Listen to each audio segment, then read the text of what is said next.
नमस्कार दोस्तों, welcome to trade and invest. मैं हूं राजेश कुमार और आज हम डिस्कस करने वाले हैं पेटीएम बायबैक के ऊपर। क्या ये कंपनी के लिए अच्छा है, बुरा है या बहुत ज्यादा बुरा है? लेकिन मैं ट्राई करूंगा कि मेरा जो ओपिनियन है वो टोटली अनबायस्ड हो और जो मुझे यहाँ पे दिख रहा है उसके बारे में ही बात करने का ट्राई करूंगा। और अगर आपने ऑलरेडी पेटीएम में इन्वेस्ट करके रखा हुआ है तो इस वीडियो के एंड में गुड न्यूज मिलने वाला है जो शायद इस शेयर को ऊपर बढ़ने में हेल्प करे। तो चलिए देख लेते हैं।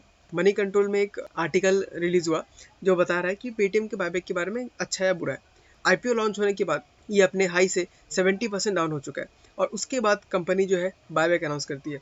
दोस्तों पहले समझ लेते हैं कि बायबैक करने से कंपनी को क्या फायदा है या क्या नुकसान है। नॉर्मली बायबैक वही कंपनियां करती हैं जिनके पास कैश बहुत ज़्यादा पड़ा होता है और उनको लगता है कि हमारे पास जो कैश है उसको हम बिजनेस के ग्रोथ में नहीं लगा सकते या उसका कुछ दूसरा यूज़ नहीं है, तो हम बायबैक कर लेते हैं। उससे क्या होता है, कंपनी का अर्निंग पर शेयर बढ़ता है और ईपीएस अगर करने कंपनी का बढ़ता है तो वो शेयर प्राइस भी बढ़ने में हेल्प करता है। नॉर्मली इसी कारण से बायबैक किया जाता है।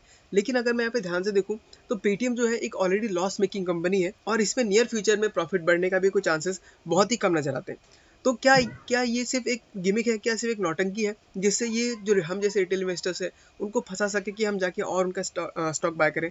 अगर हम देखें तो बायबैक अनाउंस करने के बाद 7% का हमको अपमूव भी दिखाई दे रहा है, जिसे देखकर शायद हम जैसे रिटेल इन्वेस्टर्स जम मार के स्टॉक को खरीदने चले जाए। लेकिन हमें ऐसा बिल्कुल भी नहीं करना है दोस्तों। अभी यहाँ पे दिखाता हूँ कि अगर कंपनी को ग्रोथ करना है तो इसे नंबर एक चीज़ पे काम करना पड़ेगा जो है प्रॉफिटेबिलिटी। और रिसेंट इंटरव्यू में विजय शेखर शर्मा ने यही बताया कि वो प्रॉफिटेबिलिटी के कैसे काम कर रहे हैं। तो उनके पास जो बहुत सारा कस्टमर का डाटाबेस है उसको यूज़ करते हुए वो लोग अपना लोन डिस्पर्सल का काम शुरू करने वाले हैं, जो कि ऑलरेडी प्रोसेस है, काम चल रहा है उसके ऊपर। तो इसमें ये क्या करते हैं, ये खुद से लोन नहीं देते, अलग अलग बैंकों से और जो एनबीएफसी है उनसे टाई अप करके रखा है और सिर्फ लोन लोन प्रोसेसिंग करने में हेल्प कराते हैं और उसके ऊपर जो कुछ कमीशन ये लोग अर्न करते हैं। तो कमीशन नॉर्मली 2 से 3% तक का होता है। तो दोस्तों इससे उनको प्रॉफिट तो आना शुरू हो जाएगा, लेकिन ये प्रॉफिट उतना ज़्यादा भी नहीं होगा कि इनके लॉसेस को प्रॉफिट में कवर कर सके। और ये मुझे लगता है कि ये फुल्ली प्रॉफिटेबल कंपनी बनने में थोड़ा टाइम लगा सकता है, क्योंकि इस सेक्टर में कंपटीशन बहुत ज़्यादा है। यहाँ बैंक खुद, एनबीएफसी खुद अपने चैनल से लोन डिस्पर्स कर रहे हैं और उसमें पेटीएम भी उसी रेस में लग गया है। तो ये कंपनी के लिए थोड़ी बहुत अच्छी न्यूज़ तो है, लेकिन इतने बड़ा भी न्यूज़ नहीं है कि इसमें कूद के हम लोग इन्वेस्टमेंट कर दें, वो भी लॉन्ग टर्म के लिए। एक बार क्विकली हम इस कंपनी के नंबर्स को ध्यान में देख लेते हैं। तो यहाँ पे अगर मैं देखूँ तो मार्केट कैप 35,000 करोड़ का हो गया है, यानी ये ऑलमोस्ट एक मिड कैप कंपनी है, लेकिन फिर भी इसका प्रॉफिट जीरो है, प्रोमोटर होल्डिंग भी जीरो है, आरओई आरओसी आप कुछ भी दिखाई नहीं दे रहा है क्योंकि वो मोस्ट प्रोबेबली नेगेटिव होगा। इस कंपनी के ऊपर डेट जीरो है और कैश 4,835 करोड़ का है। अब किसी किसी को लग सकता है कि इतना अच्छा खासा कैश है, लेकिन ये वही कैश है जो इसको आईपीओ के टाइम पे मिला था। उस कैश को अब ये लोग बायबैक के लिए यूज करने में लगे हुए हैं, जबकि होना ये चाहिए था कि इस कैश को ये लोग बिजनेस में री इन्वेस्ट करते और उससे बिजनेस को ग्रो करने का ट्राई करते। तो ये तो मुझे कुछ अच्छा नहीं लग रहा। नेक्स्ट अगर हम देखें तो प्रॉफिट ग्रोथ इन लोग का पिछले 5 साल का -213% है और अभी घट के -49% पे आ चुका है, जो कि देखने में थोड़ा बहुत पॉजिटिव लगता है कि इनका जो लॉस है वो धीरे धीरे कम होते जा रहा है। तो इससे एक अंदाजा हमको लग सकता है कि आगे जाके फ्यूचर में ये प्रॉफिटेबल बन सकते हैं। ठीक है, तो अब हम देख लेते हैं इसका टेक्निकल चार्ट कि हमें चार्ट क्या बताता है। तो हमें दिख रहा है स्टार्टिंग में इसने 1507 के 7 पे इसका ओपनिंग हुआ, थोड़ा डाउन गया, उसके बाद अच्छा खासा बाइंग इसमें आया और ये 1795 का हाई लगाया। उसके बाद कंटिन्यूसली गिरते गिरते ये आपका 523 का लो बना चुका है। उसके बाद वो उसी रेंज में कॉन्सोलिडेट कर रहा है। लेकिन दोस्तों हमें यहाँ पे एक चीज़ दिख रहा होगा कि इस एरिया में इनके इस यहाँ पे इनका जो है बाइंग का वॉल्यूम बहुत अच्छा खासा है। तो हमको हमको एक अंदाजा मिलता है कि यहाँ पे जो है स्मार्ट मनी यहाँ पे बाय कर रही है या वॉल्यूम काफ़ी अच्छा खासा है। तो यहाँ से अगर कोई शॉर्ट ट्रेड लेना चाहता है तो वो इसमें अप्लाई करके देख सकता है।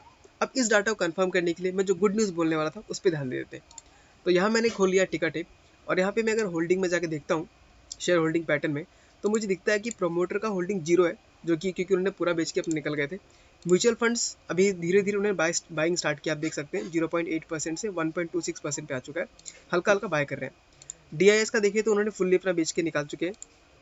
लेकिन वही हम एफ का देखें तो आप देख सकते हैं कि लगभग 10% से अभी उन्होंने 77% उन्होंने अपना स्टेक बढ़ा लिया है। और ये सारा का सारा स्टेक किससे लिया हुआ है? ये रिटेल इन्वेस्टर से लिया हुआ है। ये देखिए 93% से अभी 21% में आ गया। दोस्तों ये एक गुड न्यूज़ की तरह मान के चल सकते हैं, क्योंकि नॉर्मली देखा गया है जब भी एफ को लगता है कि स्टॉक अच्छा खासा बढ़ सकता है तो अपना होल्डिंग बहुत अच्छा खासा बढ़ाते हैं। तो हमें यहाँ पे दिख रहा है कि रिटेल से सारा होल्डिंग छीन के एफ ने ले लिया है और वो भी सस्ते दामों पे लिया हुआ है।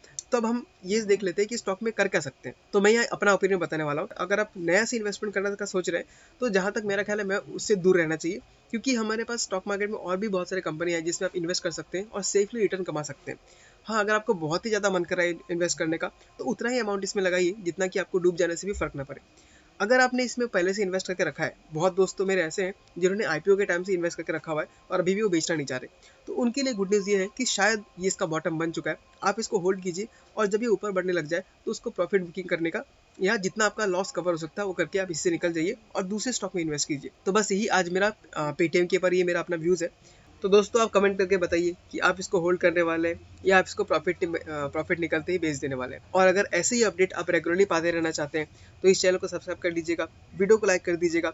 और आप अगर मेरे साथ पर्सनली जुड़ना चाहते हैं तो आप लोग डिस्क्रिप्शन में जाके मेरे टेलीग्राम चैनल को जो भी ज्वाइन कर सकते हैं, जहाँ मैं छोटे से छोटा अपडेट को जितना जल्दी हो सके उतना जल्दी दे देता हूँ। तो ठीक है, फिर मिलते हैं अगले वीडियो में। तब तक के लिए tata bye bye, take care.